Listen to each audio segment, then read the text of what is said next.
What's up, you guys? Sean Ross Sapp. It's Fightful Wrestling. It is January 12th, 2022. It is your AEW Dynamite review. We got plenty of stuff to talk about. Debuts, title matches, all that good stuff. We had the Listing Ya Boy today where we talked about, a big Fightful Select story about Corey Graves being cleared. I'll shill that a little bit later. We got the MLW lawsuit against WWE. That's wild. That all happened today. We've got interviews this week with Zicky Dice and Leo Rush here on Fightful. So if you don't mind, leave us a thumbs up. If you're watching on YouTube, head over to iTunes or Spotify or wherever the hell else you want to find us on audio. Leave us a nice review. I can't tell you how much that helps us because so much of our audience is on YouTube that we don't necessarily get that from those audio platforms. But there's other ways you can support us. I mentioned Fightful Select. You can send a super chat if you're watching live on YouTube. It gets your question or statement read on the air. But if you want to... Sorry, I got the hiccups there. I keep getting the hiccups during the show. If you want to take that a step beyond, you can go to humperchats.com. You may say, "Ooh, Sean, you're feeling naughty tonight." No, Humper Chats is in reference to a camel. Camel humps. Humper Chats. Leave your question or your statement. Humperchats.com. Let's just keep a little bit more of that. We got Alex Pawlowski here. Alex, how you doing? You having a humpy hump day? A very humpy hump day indeed. I was, man. when you posted the eye emoji, I was like, well, this should be interesting on your Twitter. And then you kept. If you had given me a million guesses, I would not have guessed that we might get the Sterling James Keenan back in a wrestling ring again. That kind of knocked me for a loop. So I've been kind of recovering from that all day. But hell of a night of AEW, fellas. Robert, how you doing? Doing pretty good. Alex basically described exactly what happened with my reaction when you posted the eye emoji, because I immediately said, "Hey, what's going on?" And I said I would have guessed that in a million years. Nope. And that's really good for your Corey. Yeah, I did not expect that, although I probably should have a little bit, because WWE does not let people do much of anything when they're on a no-contact list. And Corey Graves, for all the complaining I did about a schoolboy roll-up today, I went back and watched his 24/7 segment. And oddly enough, Corey Graves and Byron Saxton, who hadn't wrestled in years each, did two of the best schoolboy roll-up pins in WWE in the last few years. But we'll talk more about that later. Subscribe to FightfulSelect.com. That's where we broke that news today. That's where we broke a whole lot of news every single day, including that Brody King was in the building tonight. We'll talk about that later on. We've got AEW Dynamite, and Alicia Ellis says, "Great way to end my birthday watching Fightful." You know what, Alicia? We're glad to have you here. Happy birthday. You support us so much, and we always love to see it. Guys, this show brought to you by manscaped.com/Fightful. We definitely encourage you guys to check that out. Hit them up on Twitter as well. But we kicked off this show with the Undisputed Era, as I like to call them, because it's a lot better than the Paragon. We had O'Reilly, Fish, Cole come out, and the Young Bucks followed. And they're like, "What's going on here?" And there was a bit of friction. But Adam Cole was very much like, "Yeah, I love it. Some friendly competition. We're not like those losers, the best friends." Well, those losers, the best friends come out. And odds not quite even here, which we'll talk about momentarily. Chris Statlander comes out, and Britt Baker follows. Now, I definitely trust AEW to do this a lot better than other companies have. And I got to tell you, there is a particular demographic that's going to enjoy this. My wife marked out like she was watching a fucking Twilight movie at 17 years old. "Oh my God, it's so cute. I love.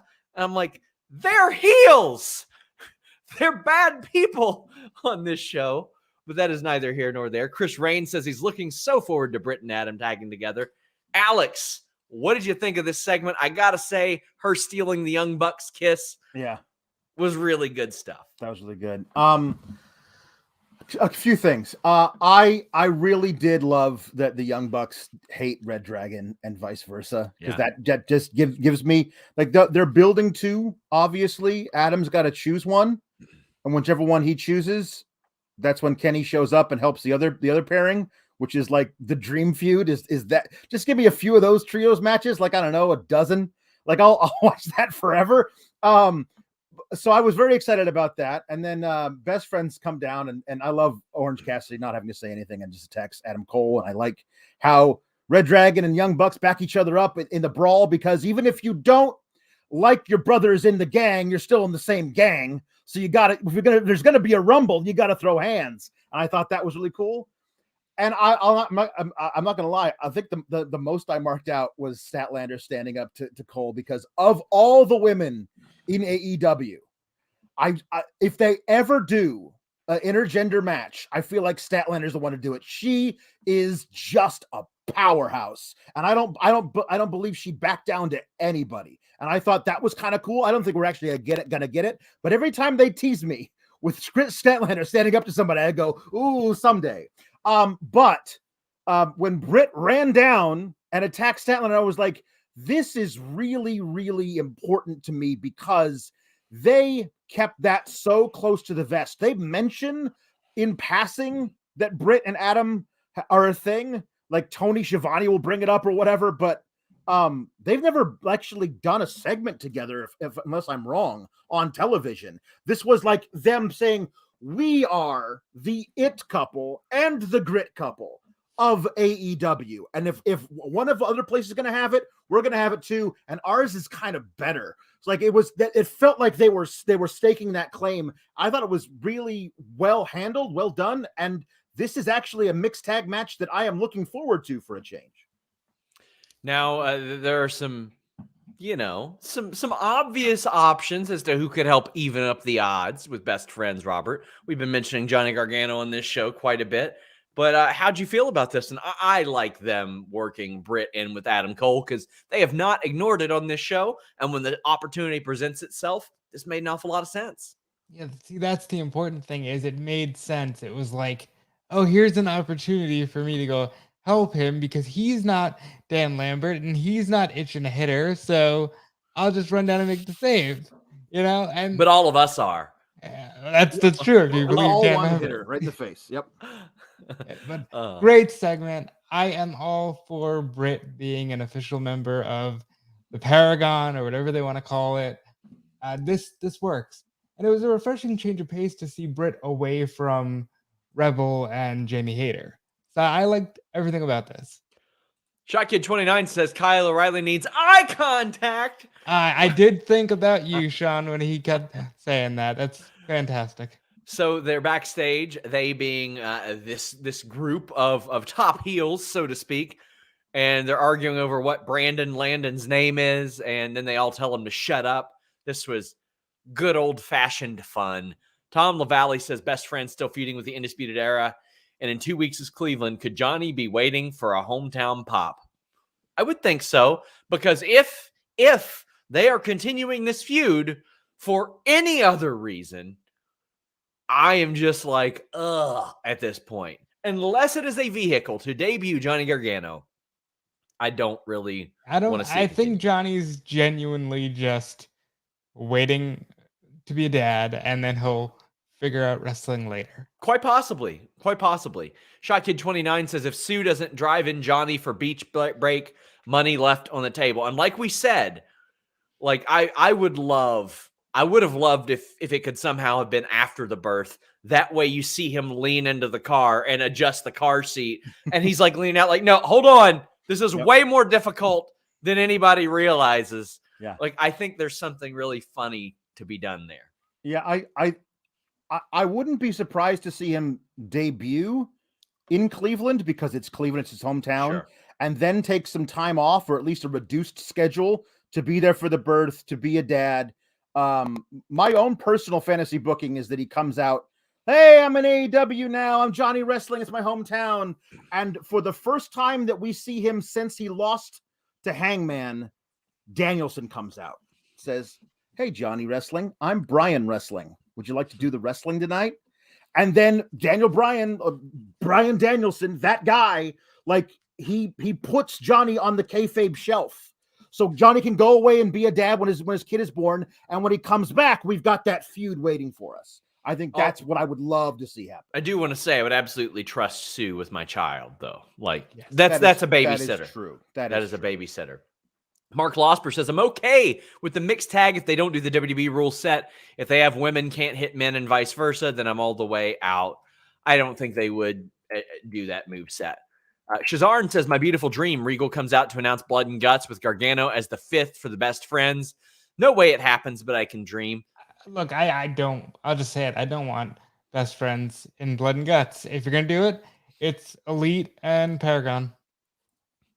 I think it could be interesting with Britt and Chris involved, though. Yeah. To some degree.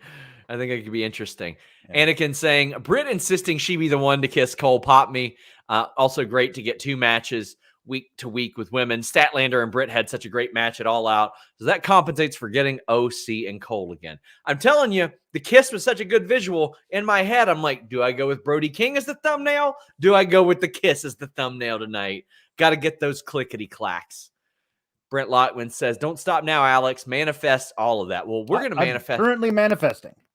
We're going to manifest something out of Alex right now because Boris wants to talk about Pac being a wrestler by day and crime solver at night. Pac is Daredevil now. I've never been so happy. Like, he's one of my favorite wrestlers of all time. And when he got the mist in both eyes, I was like, please have him come back and be actually blind and then be able to fight while blind. And it looks kind of like that might be what we eventually get.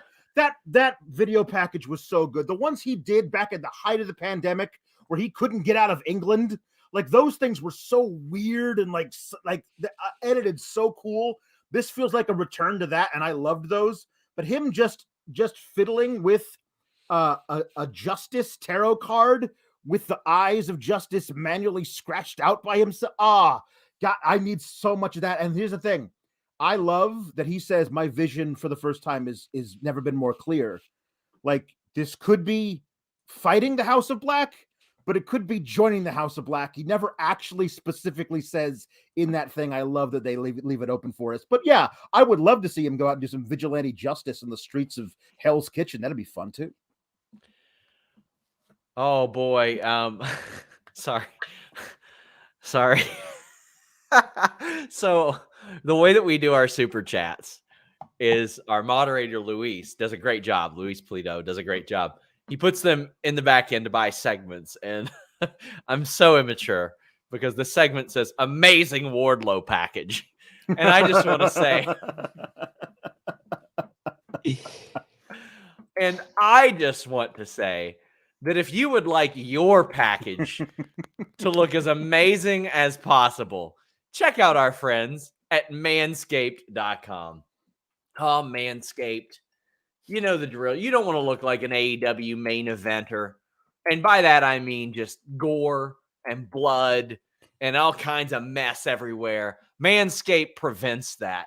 Give yourself an amazing Wardlow-esque package here. If you're looking to throw, 5, 6, 7 power bombs down, you want to be at peak performance. You want to be aerodynamic when you're throwing those, if you know what I'm saying, because that does help out performance. And Manscaped has you covered, and so does that code Fightful. 20% off plus free shipping at manscaped.com. Don't go for the DQ. Don't go. There's no honor in that. Don't settle for the count out. Get rid of those dirty, disgusting pubes thanks to their 4th generation trimmer and their advanced skin safe technology. It's even waterproof. So if you have to go outside the ring to do your business, Manscaped is good on all kinds of terrain, and it shapes your terrain as well. But not just that, they've got all kinds of formulations. They got a body wash with aloe vera and sea salt to make your skin feel nice, clean, moisturized. You'll be a brand new man. They got ball toner even. They got crop reviver. They got crop mops. They've even got stuff for your feet if you want it. Advanced skin safe technology is going to make sure that you reduce those grooming accidents. And that Lawnmower 4.0 is legendary. 20% off plus free shipping when you use the code FIGHTFUL at manscaped.com. Check them out, my friends. Oh, boy, this Wardlow Punk match. Oh, boy, I loved it. I freaking loved it, guys. I thought this was awesome.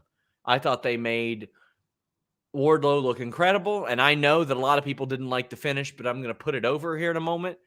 But Wardlow's like, 2 power bombs? Give me 8. I'm not driving. And there we go. 8 power bombs, including one through the table outside. Holy cow.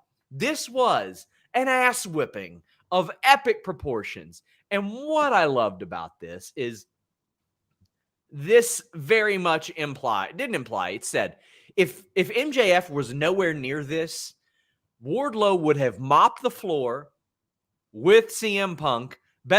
Not better, as good as those manscaped.com code Fightful crop mops. Mowed him down like a Manscaped pube trimmer, code Fightful. And it wasn't even close. Now, a lot of people were comparing the small package finish to like every other run-of-the-mill roll-up. And boy, let me tell you, do I hate roll-up finishers. Do I hate the schoolboy roll-up, which is what I define as a roll-up. Some wrestlers were talking to me. They're like, well, I call it any kind of roll-up. Who gives a damn about that at this point? The schoolboy roll-up sucks ass because so often there's no weight on the hips. There's no weight on the shoulders. You guys have heard me talk about it a million times. The small package, popularly known as an inside cradle to some, it has been a great pin for a long time. I watched Bret Hart pin Diesel with that pin, and it looked amazing. And it's legitimately a good pin. You got your arm around the neck. You've clenched your hands. Your leg is cradling their leg. You've got their other one. It's hard to kick out of. It's just a good pin. For some reason, a lot of wrestling fans have been conditioned to think that every pin like that, whether it be a victory roll, whether it be an Okada roll, or anything, the prawn hold is the same as a lazy, oh, well, I'm going to roll you up from behind, inside your thigh, hold some tights, and barely lean. Like, it's just a good pin. Sometimes good pins pin good wrestlers. You see it all the time. This, I thought, was a good pin, but I'm open to hearing some other things. Dan the Man saying the surprise roll-up, the most devastating move. I just don't think that's fair. If we had seen more small packages over the years, as opposed to those lazy roll-ups, boy, I'd be with you. And we got people saying Wardlow took no damage. That's where a good pin comes into play. A good pin from a more experienced wrestler. I think that's, Alex, to me, that's the key. Yeah. I honestly, I don't know, but I would assume Wardlow's never been small packaged before. Yeah. Like he ain't training that an awful lot. Right. Like that's a thing that he hasn't been, like, especially out of nowhere when he thought the man he was fighting was clinically dead. Yes. Like it was literally a surprise, and he has no experience kicking out of that kind of pinning combination. It's a different kind of thing.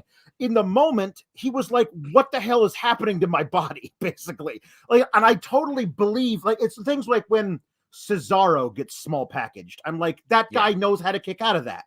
Wardlow, I feel like his inexperience is his one weakness, because he mopped the floor with Punk in this match, and Punk is still being touted. He's the guy. Again, this is the thing that I think has been consistent through the entire time that Punk has been in AEW. He's not the same guy anymore. And it's fine that he's not. He took 7 years off, and he's much older now. He's not the same guy anymore. If he struggles to beat Lee Moriarty, like he's in there with a dude like Wardlow who's built out of granite. Like he's got to have different things to take him out that he doesn't have anymore. And him still, by the skin of his teeth, getting out of these things, eventually he's going to have to blatantly cheat to do it. I thought tonight, when the ref was busy with MJF on the apron, that we were going to see a desperation low blow to Wardlow, and we'd all forgive Punk because he was just trying to survive. But we won't forgive when he does something like that to somebody we love. And I think that's the eventual story here for Punk. Eloquent says, LOL, everyone MJF feuds with has to go through the labors. After that match, he said, fine, you're getting the match you want. Shawn Spears versus CM Punk, which is funny. Robert, I do think it's important. The next time Wardlow has a match that isn't a squash, the person has to try to small package him, and he has to kick out at one. Yeah. Like, he went and trained that move afterwards. I hope that we see that match, and it's not somebody on dark elevation that maybe not everybody's watching. I hope that whenever that happens, we see it. But you hit the nail on the head, Sean. Bret Hart and Diesel. Because I watch this with my buddy every week, and I said, this is what they're going to do. He's eventually going to pass out, and Wardlow's going to pick him up, and he's going to small package him. Because I knew Bret Hart and Diesel was coming. Because CM Punk loves Bret Hart. I don't blame him. This was perfect. This was a well-told story.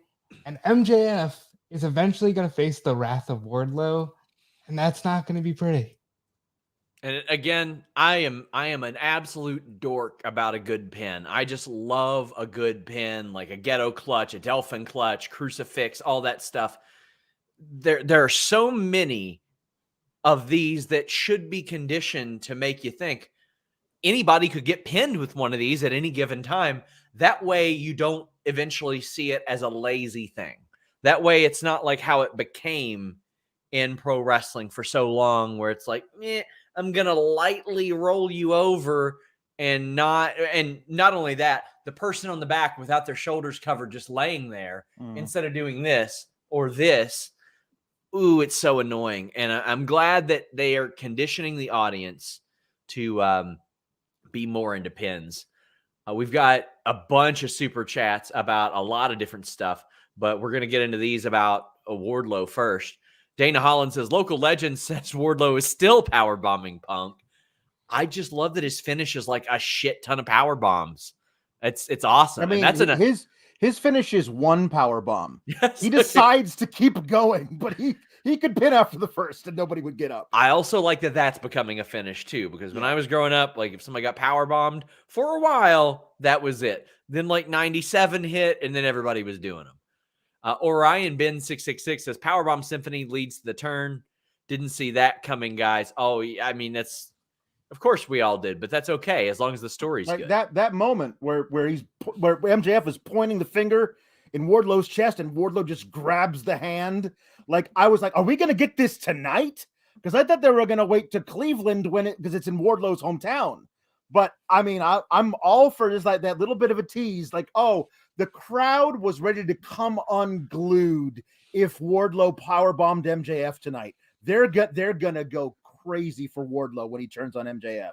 Oh boy, I love this comment. This Humper Chat from humperchat.com from MMA Hunky, who says, I coach high school amateur wrestling, and we tell our kids if you get someone in an inside cradle, it's basically a guaranteed pin because it's so effective. Great move.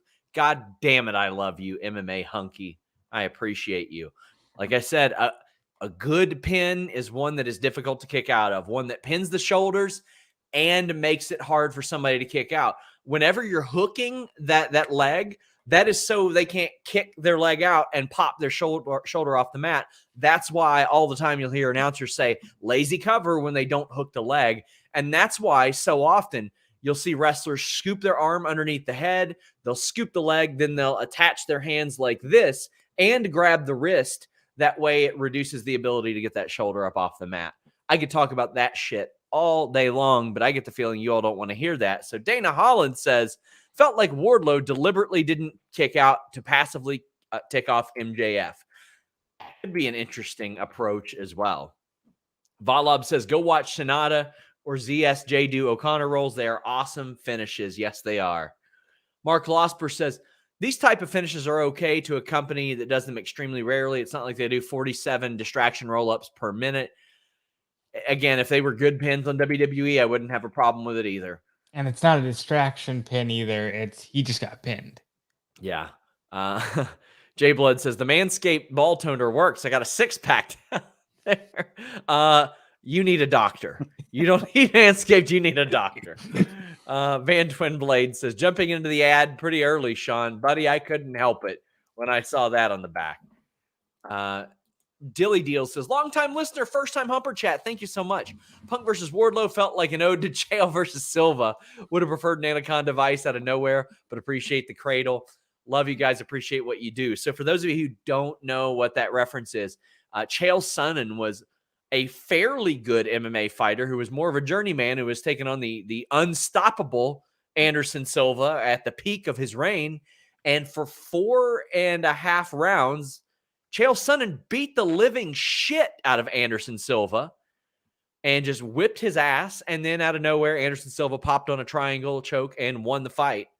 It was wild as hell. And we have seen CM Punk and Bryan Danielson pay homage to Silva and Sonnen too in the past before in WWE.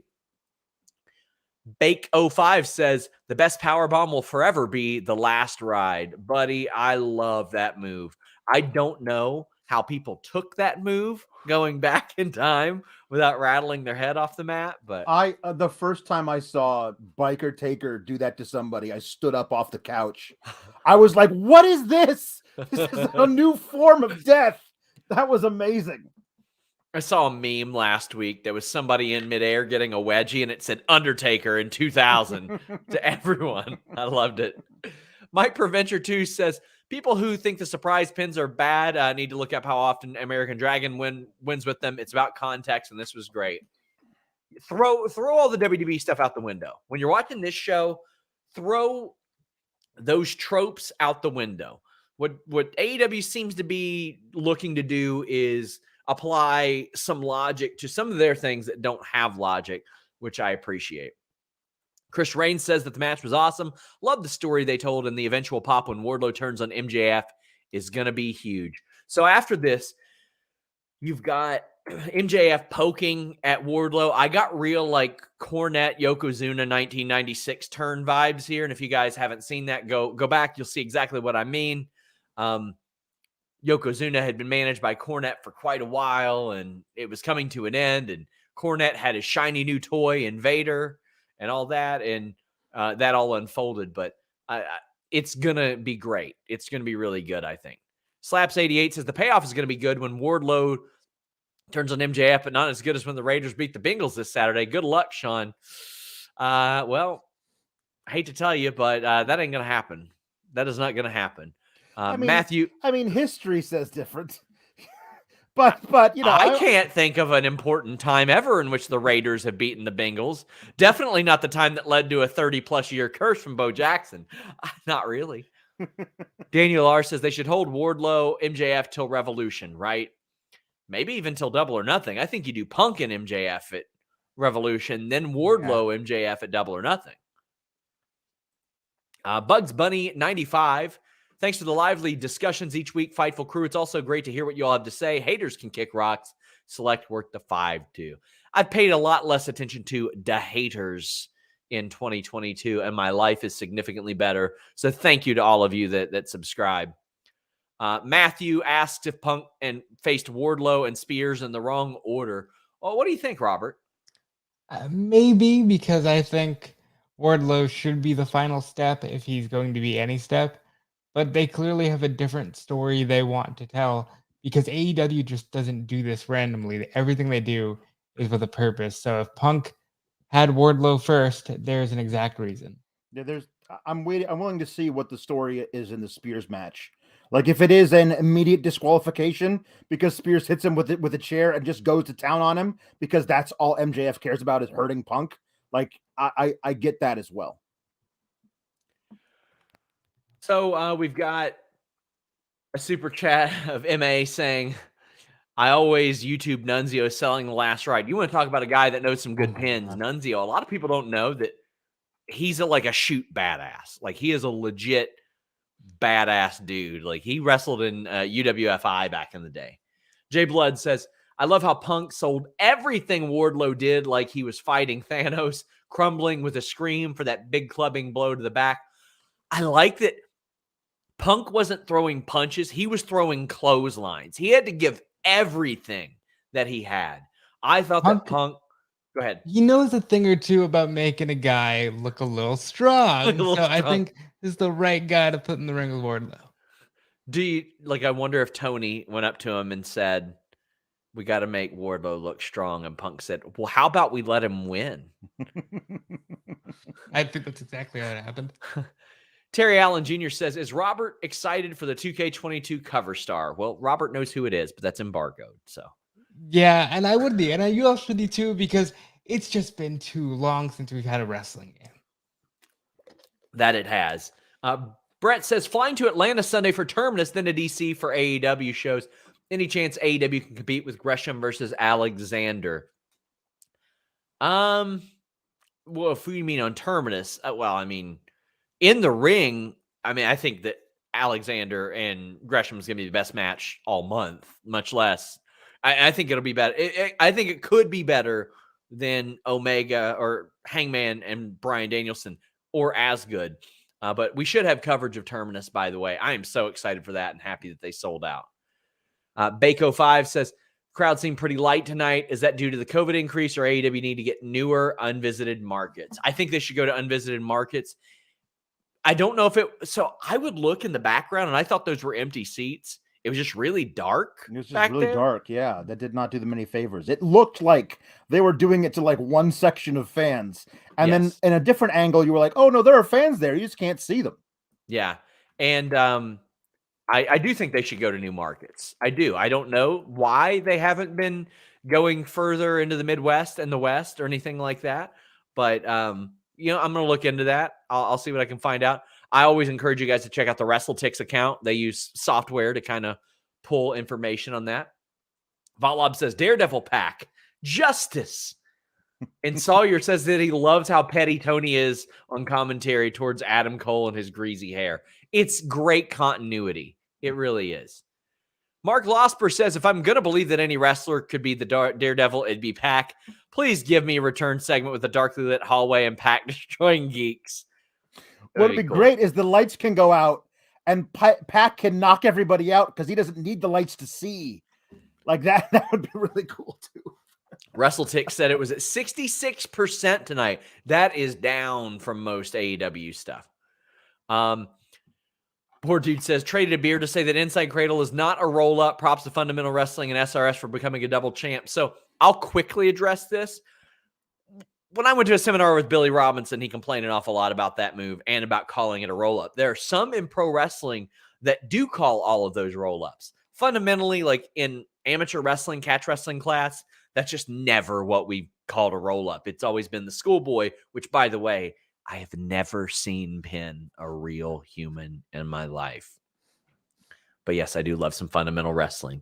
Daniel R. says, I like having Punk go to Wardlow first. Hope it makes MJF feel desperate, and MJF had to pull spears out of his ass as an opponent. Also, Gresham versus Danielson, please, AEW. Yes, that Danielson and Gresham has to happen.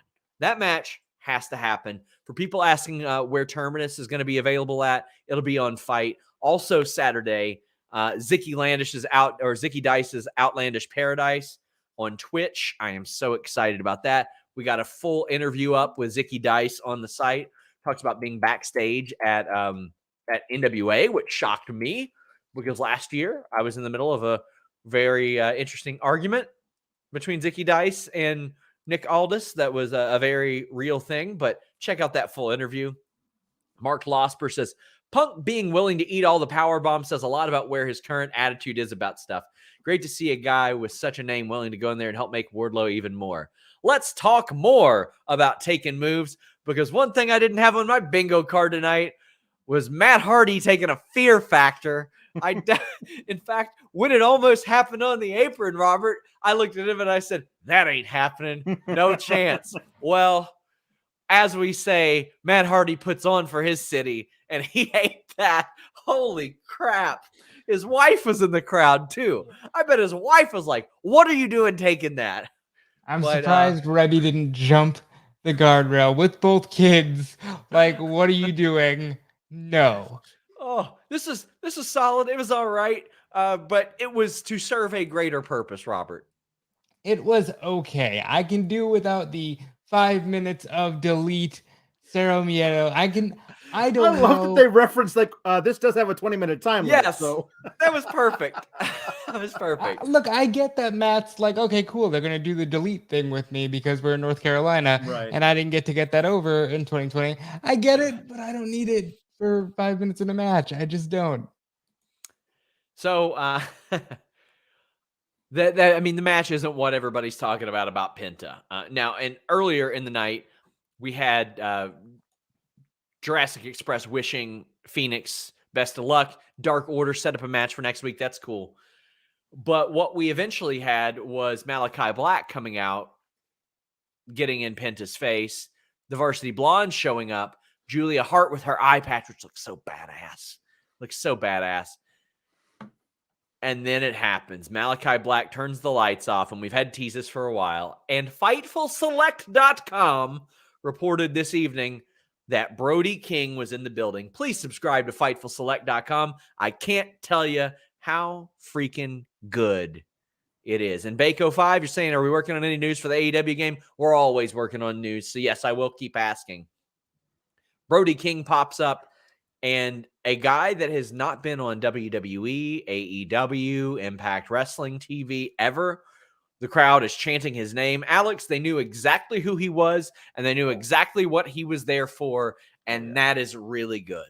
Yeah, the AEW fans are really knowledgeable. People have been waiting for this like for a long time, and he just looks perfect. Like it's just a perfect.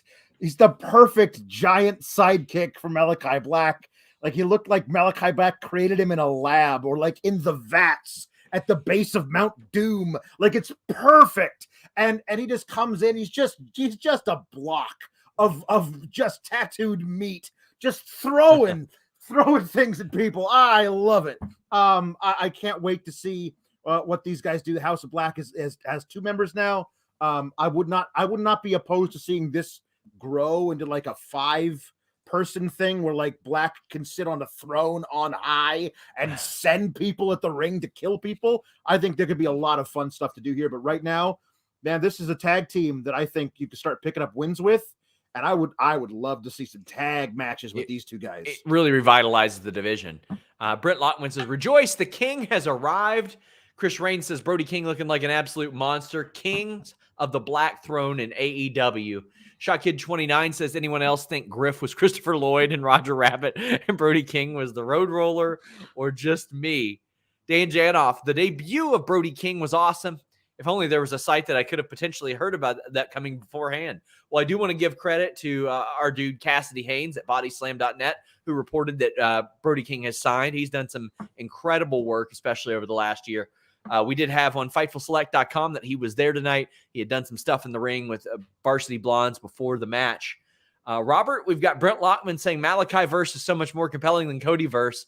Black feels like a freaking supervillain. He does, and nobody's mentioned it, but I'll say it. Brody King looks like the Pokemon evolution of Aleister Black. Like this dude is just huge, and he looks great. And thank God they paid off that lights off, lights on, because people were getting itchy. One thing nobody's talked about, Julia Hart was like calling them off. So Zach Barber asks if she's joining House of Black. I think she might be, because she had almost like a sixth sense about what was about to happen, because she's calling them off, saying, that's enough, get out of there. And they didn't listen, and out came Brody King. This is great. Them against Sting and Darby, while we still can, I think that needs to happen. Them against just everybody on the roster. Obviously, the tag champions have a very similar dynamic. Be a really cool match to see. I'm just glad he's there. I think he's deserved this for a while. And I think guys like Punk want to get in there with him. And it's going to be really good to see what he does. Now we have Volab saying what happens to the rest of Violence Unlimited. I'd love to see Chris Dickinson too. Well, he's hurt right now. Tony Deppen, I don't think was ever signed. He's going to get a lot of indie dates. Homicide's going to continue to work a bunch of indie dates, especially with the Hammerstein show coming up soon. Yes, he's supposed to face Moxley at Hammerstein. I love me some Sova says that cannonball in the corner was nasty. God, I thought he was going to pop his head like a watermelon. He went in there so hard. Jeez. Matthew notes, found myself confused trying to decipher the feuds in the back half. Hardy, Penta, Malachi. Why was Eddie out there again? Am I just dense? Couldn't follow who was beefing with who and why. I mean, it's understandable, especially when, like, for years and years and years, we've had a show or shows that are like one person you feud with, then you get the hell off the show and you're not seeing the rest of the night. I like that they switch it up a little bit and there's a reason. And then if somebody doesn't show up that probably should show up, you're like, well, why weren't they there? Yeah. And then they can go off of that. There's a lot of the enemy of my enemy is my friend in AEW. And I don't mind it so much because it does make sense that, like, Penta hates Malachi because of what Malachi did to Pac. And the Varsity Blondes hate Malachi Black for what he did to, you know, like that makes sense. That not like Penta and Pillman Jr. are going to go out and have milkshakes later. Like, they just hate the same guy. Like, that makes sense to me. But I agree that I think they made too much of, like, Matt Hardy versus Penta. Like, it was just Penta had an open challenge. Matt Hardy answered it because he was in North Carolina. I think they kind of made too much of it beyond being an actual match. But I do love the idea of Andrade recruiting Matt Hardy and the Hardy family office to get to the bottom of just who this little kid is who works for Mr. Sting, because that's really interesting to me. We still have plenty of super chats and humper chats about this segment. Get in your humper chats at humperchats.com. Get your question or statement read on the air. Sawyer says, my most fantasyist booking is Athena debuts as a member of House of Black.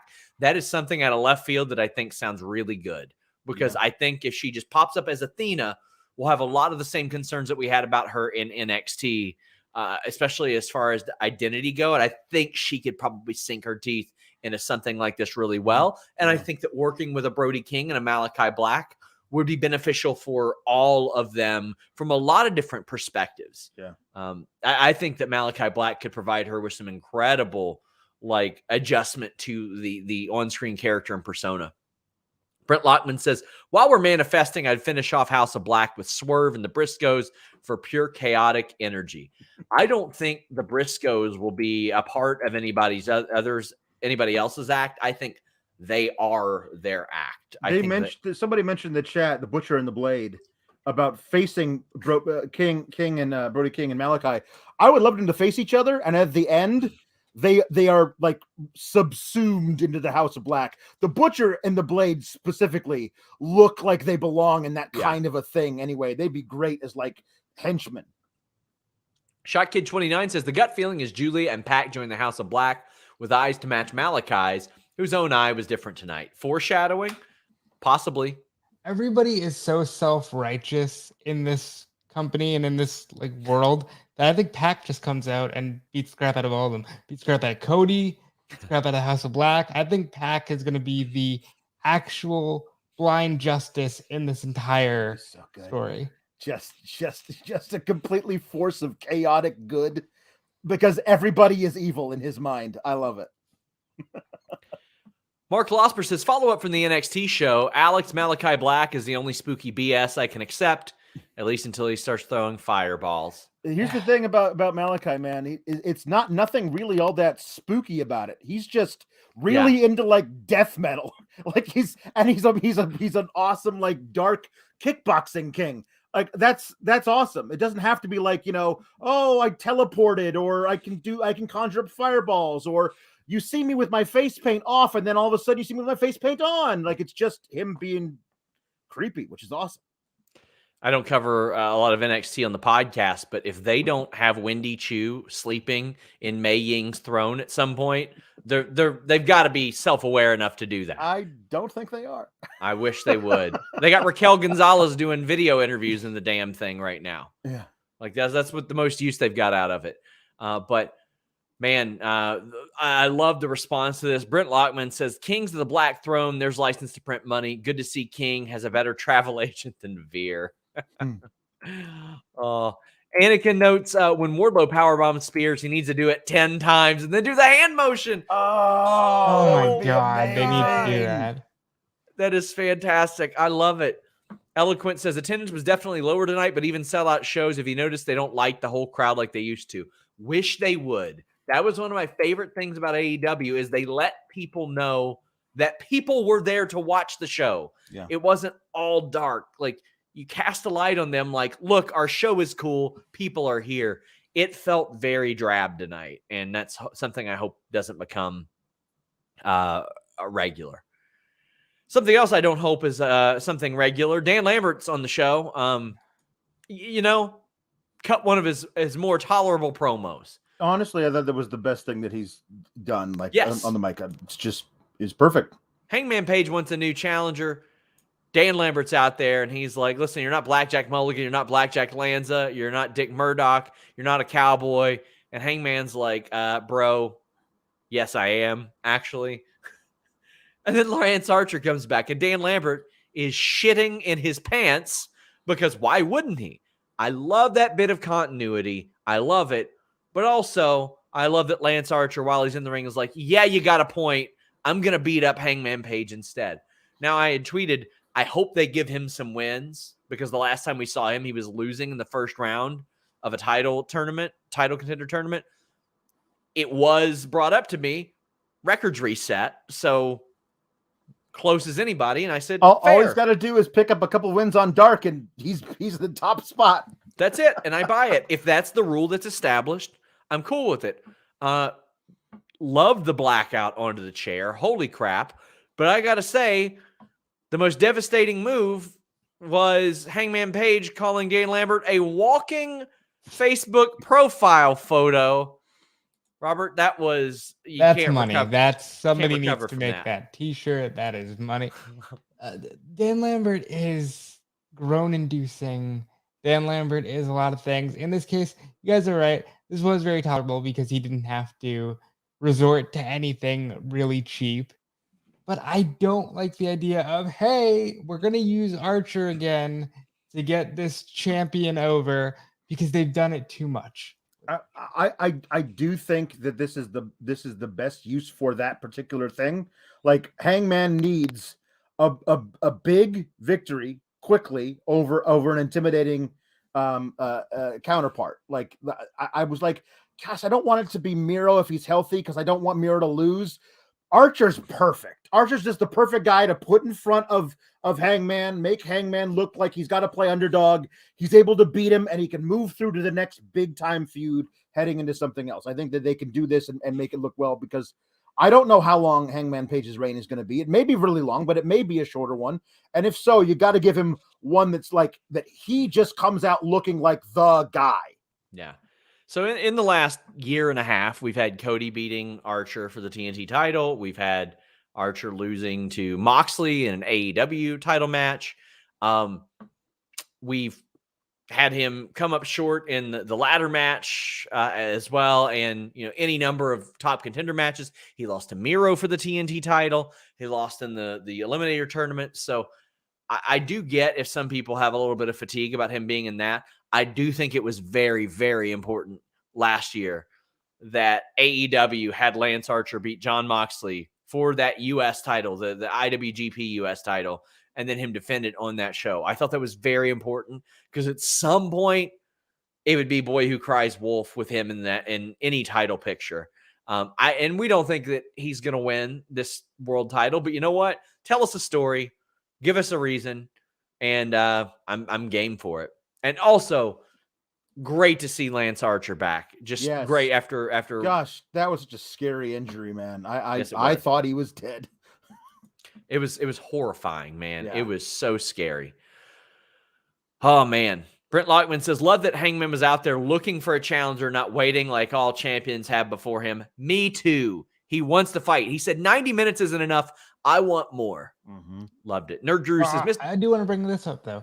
You mentioned the rankings. Scorpio is ranked. He's like in the top 5. Mm-hmm. Lambert's there, so why isn't this leading towards that? Why wasn't Scorpio there? Well, I would like Lambert to say, yes, it was supposed to be. That's what I was doing.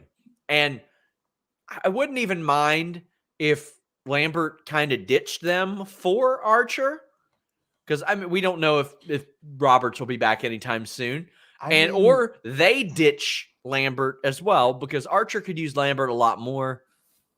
Yeah, I mean, they certainly don't need him. We keep saying that. They can talk for themselves. I mean, if Jake can't be around, Lambert's a guy who could manage, quote unquote, manage Archer.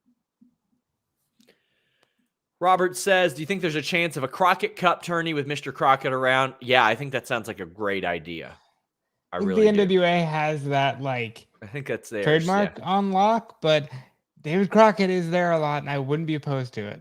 I think they'll do some sort of tag team tournament, even if it's not the Crockett Cup. But yeah, I think that's a real possibility, honestly. They should. Mark Losper says, Joel Pearl said in this chat that WrestleTix tweeted there were only 700 tickets left out of 5,500. Seemed like a good gate. The mic was the crowd was mic'd horribly. I'd like to see some venue shots. Anakin says Scorpio isn't ranked currently. Well, he was last week. Well, is he now? Please check it now if anybody can. Also, WrestleTix goes based on tickets distributed. So if there are ones that the company gives out as comps, then they end up getting counted as well. And a lot of times those comps are provided, I don't know about with AEW, but other companies, to businesses or any number of things when tickets aren't moving, and people sometimes show up and sometimes don't. Nerd Guru says, missed Dynamite tonight, but loved the Brody King debut. DMD Elite is pretty dope, but man, this crowd should be ashamed of themselves. It was very quiet, and let's talk about how quiet it was during Acclaimed and Bear Country. Man, you could hear a pin drop here. Until the end of this match, when Sting showed up and Darby showed up, all due respect to both of these teams, I was like, why? This is an AEW Dark match. At best, an AEW Rampage match. Acclaimed to win. I could have just went without the match. Pablo says, would Sting winning the tag titles be a lovely last hurrah or an unnecessary nostalgia title win like Brett winning the U.S. title? Well, personally, I think it'd be a fine bit of both. I think it'd be a fine nostalgia last hurrah because Sting is out there doing everything. He's looking good while he's doing it, and that's really all I can ask for. But Alex, what do you think about this match? Well, for one, never seen a double end of days before. That was impressive. As hell. That dude's a big old strong boy. Oh yeah. And Sterling Beef son's a bitch right there. I don't see Max Caster's elbow drop enough. Maybe I don't watch enough Dark or Elevation, but I think it's a really good looking elbow drop from the top rope. Like really solid. And that's always going to pop me. I'll always pop for a really good elbow drop from the top rope. Going back to Macho Man, that's going to be a thing for me. Yeah, this didn't seem like it needed to be on the show, and yet I was entertained by it. But again, if it was on Dark and I was watching that, I'd be like, yeah, cool match. But it didn't feel like it was there, except for the fact that they wanted to get to Darby and Sting versus the Acclaimed is a thing they want to do. Which the other thing I love about AEW is that Darby and Sting is a thing they're doing with the Acclaimed. Also, Andrade El Idolo is out here trying to start something up with Darby and Mr. Sting. And I think it's kind of cool that people can be feuding with two separate groups at the same time, because you'd never know what's going to come out of that. And I think that's kind of interesting. Look, Robert, I don't think we need matches like this unless you're going to establish the precedent of you can have this match every now and again, and this is your excuse to get more than one women's match on the show. Because then I'd be fine with it. But we're saying too often on these shows that, oh, well, this might have happened on Dark or Elevation. They need to start carving out 5 minutes on each Dynamite to say, here's what happened on Dark, here's what happened on Elevation. Now you're a little caught up. That would help so much. As far as Sting winning the tag titles, yeah, hook it to my veins. They need to have like a jungle cinematic match with Jurassic Express at the pay-per-view, and I'd be all for it. I still remember how excited they were to stress, this is not a cinematic match. We repeat, with Sting, this is not a cinematic match. I will never forget that. Eloquent says, why isn't CM Punk ranked? Did they switch up? Do they reset at the end of the year too, the rankings?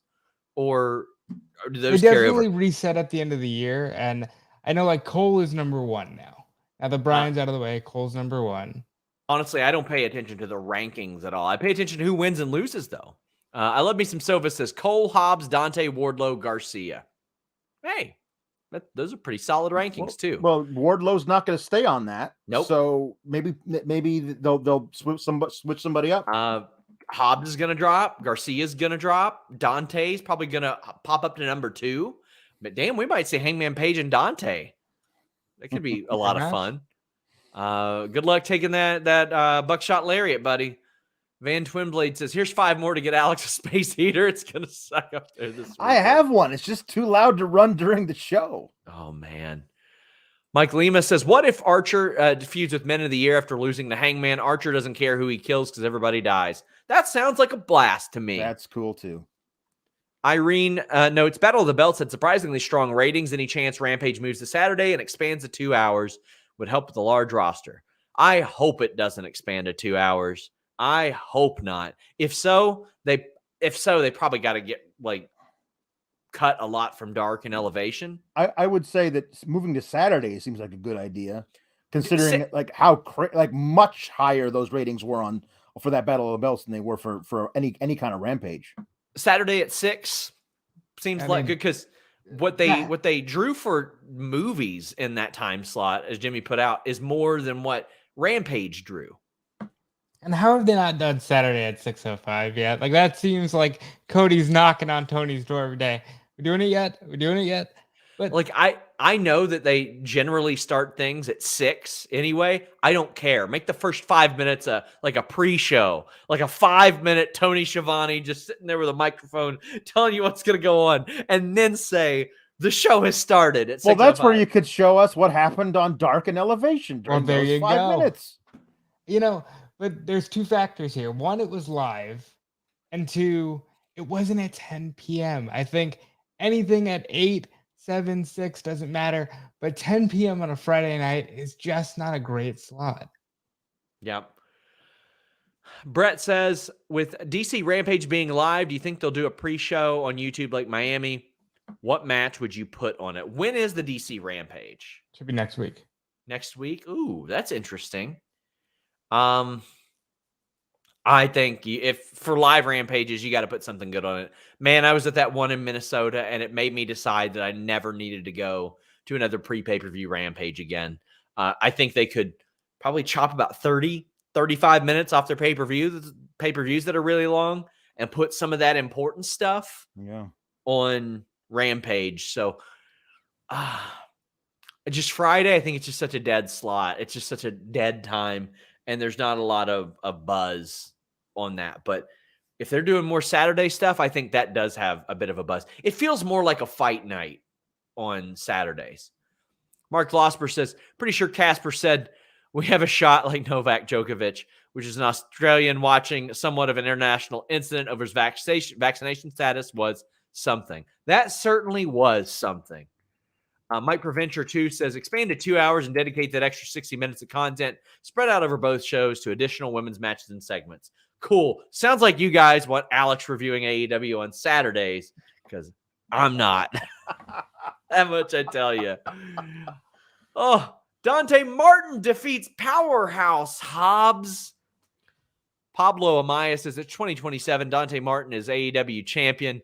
Taz is still on commentary. His lawyers are still looking into that contract. Manifest it universe. My favorite part of this, Alex, was JR saying, you still got people looking into it. What's going on? And Taz goes, I don't have a good legal team. That's what you're doing, really? You did this. I was so excited for this intrigue of Dante signing with Team Taz and right in front of Leo, who seemed genuinely shocked by it. And you got one match with him and Starks and Hobbs together in a trios match on Dark, and then Dante swerved them. They only ever showed Leo and Dante together talking about it on an episode of Dark or Road 2 or something. They never showed it on television. And now you got Taz trying to somehow keep the storyline afloat by saying, we're still looking into how he might have gotten out of that contract. It doesn't, you gotta figure out if you're gonna do the storyline, do it and go for it. That's not a great way to do this whole thing. Also, I will say, I think this match suffered by its placement on the card right after Punk versus Wardlow. You do Dante versus Hobbs. It's the same basic story that you have to tell. You have the giant guy and the guy funding from underneath.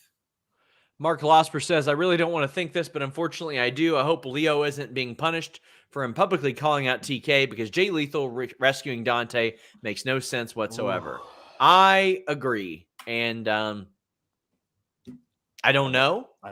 I've got an interview with Leo this week, and part of it couldn't run, but he gave a very great answer to everything, and he was incredibly level-headed and all that. And I hope not, because Leo in the ring and on the mic and as far as delivery, I think is a special talent, and I've always believed that. So I hope not. But the Jay Lethal thing, Robert, didn't make any sense to me. How did you feel about that? Well, by the way, Dante got the win with a beautiful moonsault. Yes, and Dante, I had a little bit of a problem with the way that this match was laid out because Dante's very athletic, and I think he was trying to Kurt Hennig his way through this, and he was just literally launching himself all over the place. But it'll take some time, but he'll get the art form of it down. But the Jay Lethal thing makes no sense. Look, I saw the tweets that Leo put about TK, but honestly, they seemed so positive at the end of it. And we've seen Leo have a negative at the end of certain situations with some companies. This wasn't that, so I'm hoping it's not the case, and that maybe they're just playing it safe because he's got dates.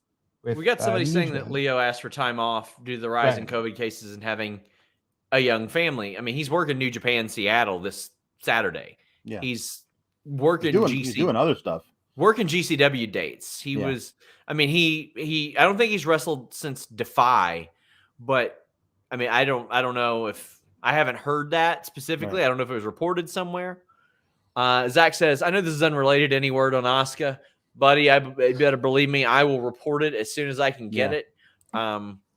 It not only did it feel like Jay Lethal coming down to save Dante seemed like it was out of left field, but Dante getting literally passed around from rescue mission to rescue mission to get this guy, like, it doesn't, and Dante falling in with the wrong crowd again. Like, let's just not do any of, like, just Dante go. I can't wait for his brother to come back so we can just get some great top flight matches. Yeah. And all of this intrigue with Dante now has become really convoluted. Like, let's just get some top flight matches out of the whole thing. Darius, back whenever you can, buddy. What's going to happen is Dante, the Lucha Bros, and the Butcher and the Blade are going to start like a new faction called the Shelter, because they just keep going from different, like, foster on the foster home, and they're just going to end up forming a foster family together. Brendan says everybody wants to be involved in Dante. Makes sense why Lethal would want a part of that. That would make sense to me too, as a part of this ongoing, every single person wants to team with Dante thing. Because, I mean, we see Matt Sydal still being used in storylines. Team Taz wanted him. Leo wanted him. But ultimately, blood is thicker than water. But you got to keep Leo tied to this. I think Leo is so goddamn good. Axel says, Sting busting the Acclaimed boombox popped my partner so hard. So many giggles. Hi, Elise. Man, that was so awesome. So perfect. Really dug it.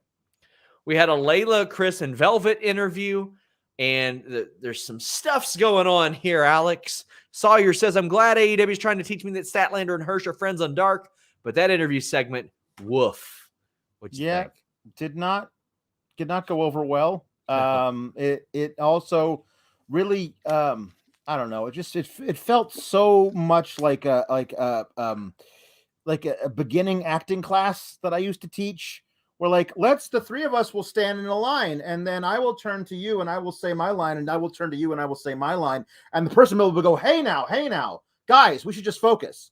And it was just there was no actual human contact. It was just people saying words. And I feel like there's got to be both, especially WWE, but AEW as well, just need to employ an acting coach who's there to, like, teach them, okay, like, this is how we're like, let's run over this. Let's figure out how we're going to say this thing, because sometimes people don't have that kind of experience. I don't expect them to, but it can be difficult to, like, get across things without sounding robotic.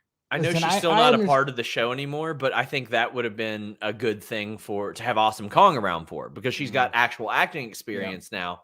and she kind of could have helped with that. And I understand what you're saying, and they do need to get better. I do think the reps will help them with that. But compared to the garbage that I had to watch between Nikki and Rhea on Monday, this was Citizen Kane. Like, this did not bother me in any way in terms of their acting. Yeah, it was a bit wooden, but I wouldn't expect any less. Let me ask you, Robert, who was right and who was wrong between Nikki and Rhea? There's only one good answer here, Robert. They were both wrong for standing there and allowing that to happen. What the hell's wrong with you? I don't know, man. I don't know. The hell's wrong with you? Rhea was trying to be mature. Rhea was doing everything she could, Alex. I'm with you. Doing everything she could. Man. Yeah, but almost superheroes don't need any friends. So after that argument, what do you got? She kissed her on the head, even. She was being very sweet. She was very much like, shut the fuck up. Like one of those, like trying. Oh man. Nerd Guru says that didn't sound human before. It's an alien. I mean, that is true. That is true. Oh boy. Some stupid punk says, "Oi, legends, can't watch live because I get to watch Dynamite now. So excited. Sorry I missed the episode with Jimmy Van earlier. This is mostly for Alex, but SRS, have you heard? Kalex wants another show. How much does Mark need to give? Another show? What other show could you all possibly want? We want to do a wrestling rumors show where we're just shooting the breeze. Listen, that sounds like something that could actually drive some subscriptions, so I'd consider it if it could. But like eventually I'm going to get these invoice reports back and I'm going to be like, at what point did I commit to all of these? I don't know. Well, I'll have my legal team contact your legal team. Brendan says, well, I don't have a good legal team, just so you know. I've got Taz's. Yeah. But fortunately, it's better than Drake Wirtz's and Matt Riddle's, who share the same guy. Boy. Brendan said, I'm just glad that AEW is doing something with Layla Hirsch. She's awesome in the ring. She is awesome in the ring. She's incredible. Marco says, who has the better concept of friendship, Andrade or Denise? Andrade, by far. Because you know what? I can be bought as a friend. Absolutely. But I would not sit there and deal with that malarkey that Nikki was dealing with. Not at all. Not at all. It's just ridiculous. Mark Losper says, I know who was wrong during that Rhea and Nikki segment. Vince for putting it on TV. That too. Yeah, no. FTR, Lee Johnson, Brock and Glock. This makes all the sense in the world to me. Doing Lee Johnson against Brock Anderson and Dax Harwood saying, how about facing the guy that your dad wishes was his son? Alex, I know this had to be great for you. Oh, it was so good. I just love FTR just coming out right out and saying it right in front of Brock too, and it was so good. And I like it's we're in Horseman country, and then Tully walks up and like, why don't you ditch the dead weight and come over and be with us? That's where it's at. Oh God, I thought this was just beautiful. And and the thing is that this is, I mean, FTR and the Briscoes are doing so much work to set up this thing on Twitter. I can't wait for whenever the Briscoes decide to show up. And I think it would be a perfect time to do it at the end of this match where they beat the crap out of Brock Anderson. Robert, this was just simple, easy. And this is right up my alley. Anything that has to do with Arn and Tully being in the same room at the same time, doing the same thing. This is why I'm watching, because these guys are so good. They were kept off of TV for years. In Tully's case, it was like 20, 30 years with no Tully Blanchard on TV.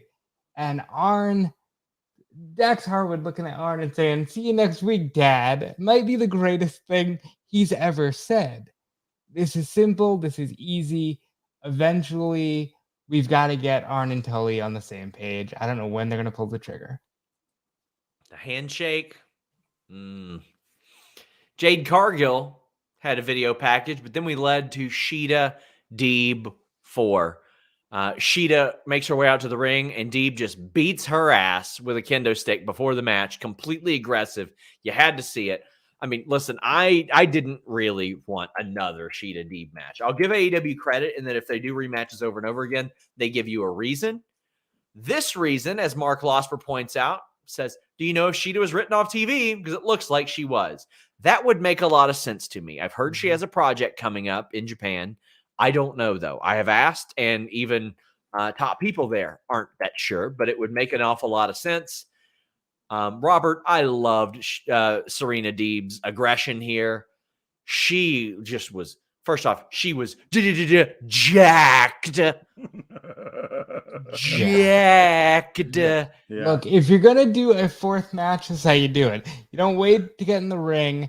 You attack before the entrance. You attack the leg. You have the babyface just too proud to give it up and then fight from underneath until the referee just has to call it. The Tequila Sunrise is a beautiful submission hold. Deeb needs to win that TBS title. It's a shame it's on somebody who cannot lose right now because it needs to be with Deeb. And I hope that Shida is written off, and I hope that when she comes back, Deeb does have a title and Shida just rips it away from her in a violent, vengeful attack. Trey says, at what point does the lack of women matches become a serious issue for AEW? Will it impact their ability to recruit females? Eventually, yeah, but as of now, I don't think it will. But if it doesn't change soon, I do think so. Alex, what do you think? I don't know if it, I don't know. I can't. I think that's got to be on an individual basis for the women who might be coming in. I will say this was the match I was most excited about coming into tonight. Because I loved their matches before. I think Serena Deeb is the best heel, male or female, in wrestling because she is just so vicious and she's so great at it. But at no point do I root for her because oh man, like Adam Cole's so much fun. I know he's a heel, but I just love watching him wrestle. Like I love watching Serena Deeb wrestle because I can appreciate the artistry that she works with, but also she's awful. She's an asshole. Yeah. Like that. So like that kind of like she gets Bully Ray heat. Like that's what Serena Deeb does. And I think she's great. And I love Shida as well. So them basically doing a non-match, like the attack beforehand, and then Shida basically having to fight through a destroyed knee until the ref stopped it, not Shida tapped out. To me, this isn't even a real match. So, and that was the only women's match on the card. I don't miss one, right? That was it. Like you got to figure out a way. Like there's no reason to do the Acclaimed and Bear Country when you could have had some other women's match. Like Jade's going to need a title contender. Have two top women have a match, and whoever wins that faces Jade next week on. Like do that instead of the Bear Country and Acclaim match. If this is the only women's match on the card, and you're not actually going to do a real match with it, that makes it look even worse. Joey says, I wish they'd use this as a way to bring back White Suit Shida. She was full mob boss, ordering hit after hit on Deeb. You'd have to make Deeb a baby face by then for that to work, I think. But I would love an aggressive Shida to come back and be like full on, like, yeah, I'm going to screw you up. I Live Me Some Sova says, Serena Deeb about to run through that entire women's division en route to the AEW Women's Championship. I feel like there was a Humper chat missed about her needing to win the Owen, which I think would be great. But Yeah. Christopher says, can't wait for Deeb to murder Sky Blue next week. That should be a massacre. It should be the way that after this, it should be a massacre. R26 says the Shida Deeb booking and match length made sense for the circumstances, but that being the only women's match is beating a dead horse at this point. It's been over 2 years and we're still doing this minimalist crap with the division. You know what, though? They have made significant improvements. I'm not going to sit here and say that I love everything about it, but they do have more than one title. They do main event with regularity. Granted, it's Jade vignette, backstage interview, Britt Baker in the opening segment. Like, it's not like this is the only thing on the show. It's the only thing strictly pertaining to the women's division in ring, and that is an issue, but I think they will grow over time. Yes, and I would like to see a show with more than one women's match on it, or several shows. Josh says, Deeb, the gatekeeper for the women's division, please. Oh, I think she should be well above that. Yeah. Guys, get in your super chats and your humper chats, humperchats.com. We would greatly appreciate it. We're heading down the home stretch. We got Van Twinblade says, wait, by the way, before we get into that, I feel like Sting saw Chris Jericho paint his hair up and was like, you know what? Let me just run that black all the way around my face paint. Shout out, buddy. I got the old widow's peak. I ain't losing my hair, but I got the widow's peak. Mm-hmm. Well, smart, buddy. Oh, Van Twinblade says, come on, Jericho. Hurry up and go pure shithead heel so Santana and Ortiz can reform LAX with Eddie and Diamante. Well, that sounds awesome. That would be great. Jericho discovered on this night that he's a bit of a dick. He's a bit of a dick because the Inner Circle just kind of walk away from everybody. And Jericho ends by saying, GFY. Jesus Christ. To which my far too innocent significant other says, what does that mean? Good for you? Good for you, buddy. Good for you. Good for you. Good for you. And to which I said, not quite. Not quite. Dan Janoff says that Jericho segment improved once Eddie got involved, but I'm annoyed that Jericho tends to overshadow everyone else in the Inner Circle. Well, I'm hopeful that they are also tired of that well. I hope so. Alex, what do you think? By the way, PWI voters, how are you voting the Inner Circle faction of the year? I mean, even if you like them, they haven't really been a faction since Stadium Stampede, when they should have broken up, but they've split out in all those different directions. I don't think I'd have them top 5 in the company they're in. Like, it's ridiculous. Anyway, Jericho does seem to be like, no, hey, Eddie Kingston, you butt out. This is our thing. We're the best. We're all of us are best friends. Like, even if Jericho is an asshole, he doesn't think he's the asshole. That's the whole point, I suppose. But also, nobody seems like it didn't seem like Santana Ortiz were backing Eddie Kingston either. They just want the whole thing to go away. Which I like. Maybe it's time that the whole thing just goes away. Maybe we don't need to be arguing over who is better friends to Santana and Ortiz. Maybe Santana and Ortiz just need to win belts. I don't care if it's Jericho that stopped them. I just kind of want to see them do it now. I mean, Eddie Kingston is right. He's absolutely right when he says, do you know why you're not tag team champs? Because you've been messing around with this guy for the entire time you've been in AEW, which is unequivocally true. And yet, like, I think he's supposed to be looked at as the a-hole for saying it out loud when, no, he's just speaking truths. That's all Eddie Kingston does is speak only truths. Kyrick says, just finish the show. Now going to go back and watch your review. Is a good one. Well, thank you for supporting us with that Humper Chat. Again, guys, we're at the main event. So head on over and leave some. Daniel Garcia, Sammy Guevara, TNT title. Daniel Garcia is quickly becoming my favorite worker, period. So He's so good. Alicia says, am I the only one who is really rooting for DG to win? No, I wish, I wish they would have done it. I wish they would have done it with Jericho out there. And maybe Jericho does one little thing. I don't want it to be a full-on distraction, but enough for Sammy to go, man, what the hell? And Daniel Garcia wins, because I think that would be very cool. Because lately, Daniel Garcia has been picking up those wins. Like, of late, they've made it very clear, like, no. He's gonna be a guy for us. Chris Reigns points out how Garcia bends back on that sharpshooter. Yep. Ooh, that is good technique. So good, yeah. Good technique. Robert, how'd you feel about this and the interaction after this match, which Sammy did win? I love the match. I think DG should be the champion. I know Cody's coming back next week, which is great for this, so they can get it over with, because we're going to get another Cody-Sammy match. Yeah. But I think DG should be the champion. He needs to be the FTW champion or something. They need to create a belt just for him to have open challenges and beat the crap out of people.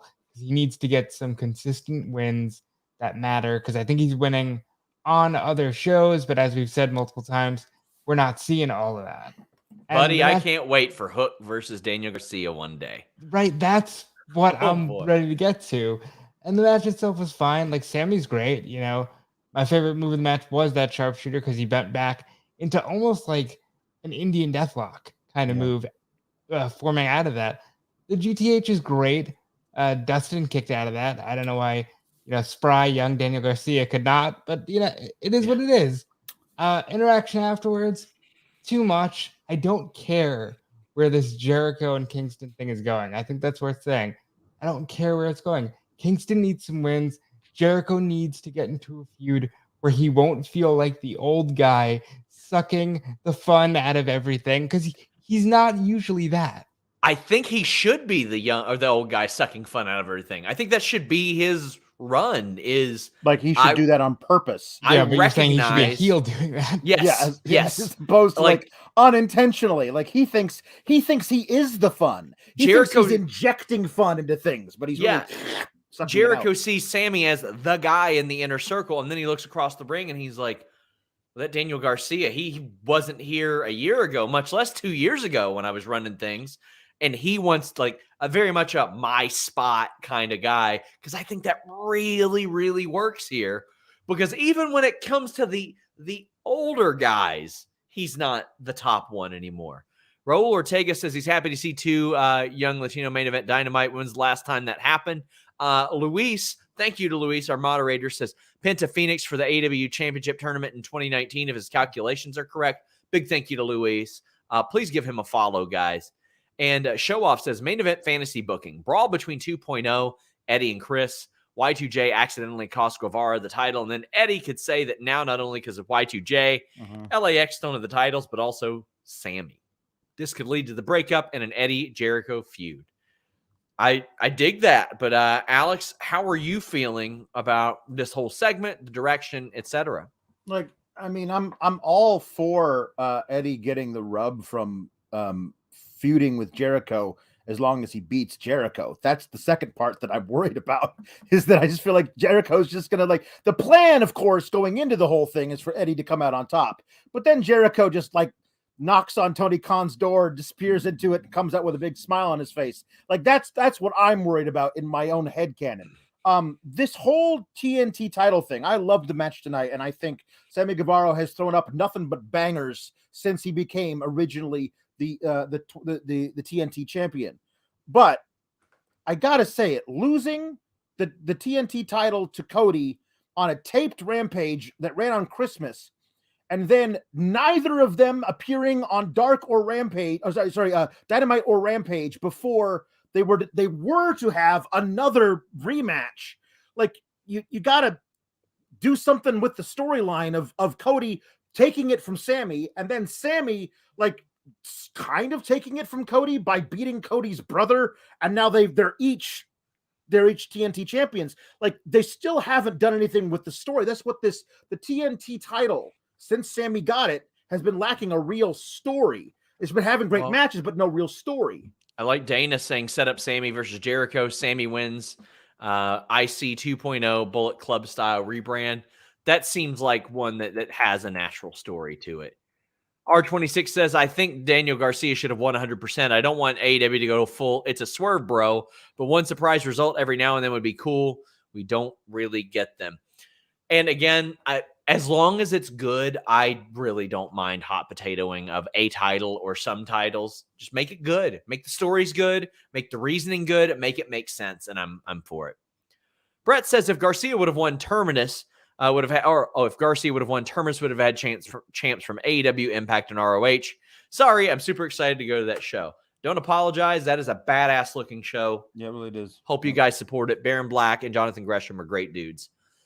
Kate Hensler says, don't like PWI's covers, but that magazine is beautiful on the inside. Well, you know what? It is about what's on the inside, and you can't judge a book or a magazine by its cover, Kate Hensler. I guess you learned a lesson, didn't you?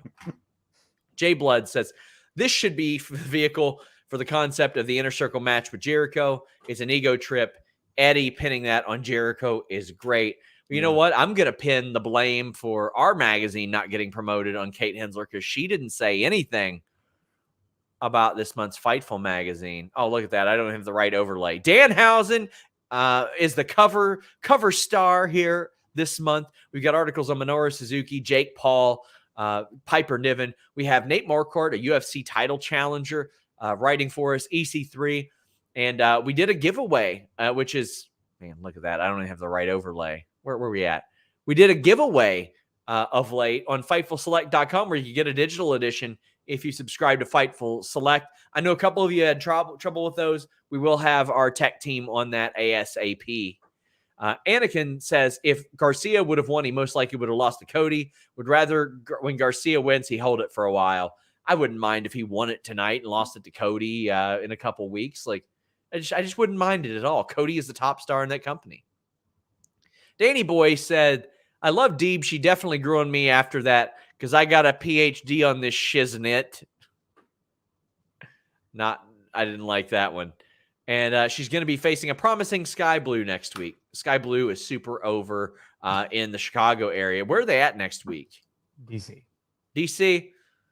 Going to be a tough one for Sky Blue. The family of Sky Blue 1 week from now will ask you to send flowers to the funeral home because that's going to be a rough ending for old Sky Blue. Also, I'm told Daniel Garcia is a fellow Ruckus member for the Ruckus. R26 says, I understand your guys' point on the women division making improvement, but we've been saying that for over a year, and we're still getting one match per show. I'm close to giving up hope we'll ever get a regular second one. We just got another title. We got a several month-long feud. We've got Britt Baker being integrated into a top storyline on the men's side of things. I don't think it's as grim as we've moved out of the 9:30 slot over the past year. There have been strides, and I think to imply otherwise is disingenuous. And I also think because of the massive WWE cuts, they're going to get some experienced talent that might be able to anchor a second match on TV better than some of the people they have now. Alex, I said on a lot of my Q&A shows, when people said, who could you realistically see going from WWE to AEW? For the first year and a half, I said Ember Moon would be important for a lot of different things, for representation, both as a woman and a black woman in the ring, as a veteran, as a ring general, as somebody with global exposure. Like she does things that other women in that company do not do. Right. Exactly. Whenever somebody would send me a question of who would you want from WWE to go to AEW, I always said Ember Moon because I think she was horribly underutilized, miscast in WWE, and I think she's so great in the ring. I think she fit in perfectly here. I think that the whole thing is that they have made strides, and to imply otherwise is disingenuous, and to say that they are all the way there is absolutely not true because they've got a long way to go. I think they might be halfway to where they need to get. I mean, there's a lot left to do. They have Rampage now. They've got the Rampage. They've got the two women's titles. Now we're gonna have to see quickly things catch up to where they need to be. They got two women's titles. They got 3 hours of TV to fill on. You got to do it now. No more excuses. Guru says, not a fan of the interim title. Why not have a TBS title match here instead of something? Do you think they do this with the world title? No, right? Well, go ahead. Maybe. You never know until they're forced into that position. I could see them doing an interim world title. I don't think they needed to do a position this time because Cody was only going to be out for like a couple of weeks at most. Exactly. So, I did think it was didn't make any sense. Just do a top contender match for it then. Britt Lockman says, Kip was in the audience today. Any idea what's going on there? He's there again. No, I have no idea. He's been doing this bag over his head gimmick for quite a while. But announced for Dynamite, OC and Chris against Britt Baker, Adam Cole, Punk versus Shawn Spears, Serena versus Sky Blue, Sting and Darby versus the Acclaimed, and Cody returns. But announced for this Friday on Rampage, you got Beretta and Adam Cole, Chris Velvet and Layla against Nyla, Penelope, and the Bunny. Shawn Spears versus Andrew Everett, Impact Wrestling veteran, who was an X Division guy who wears a Big Show-esque one-strap singlet and says he's 7 feet tall. Big fan of him. And a tag team title match, Jungle Boy, Luchasaurus against John Silver and Alex Reynolds. We will have coverage of both of those, my friends. Please subscribe to FightfulSelect.com. I would greatly appreciate it. You can check out Alex over there doing Sour Graps twice a week at least. And I've got my Q&A show dropping either tomorrow or Friday. Alex, tell them what you got. On Mondays and on the weekend, I talk about Raw and SmackDown and how bleak it is over there. And then on Tuesdays with Kate Hensler, she and I cope with whatever's happening on NXT by just having a big old party and losing our minds doing crazy voices. So come over and hang out. It's a lot of fun. You can follow me on the Twitter at Alex Sourgraps. Robert, what you got going on? Every Monday, I am here covering Monday Night Raw, writing up all the news every day of the week. And of course, you can follow me on Twitter at DeFelice to see where else I'm talking into this microphone. Guys, we got so much going on all the time. Thank you all. Our subscribers on Fightful Select have been climbing. I appreciate you guys so much. We're out.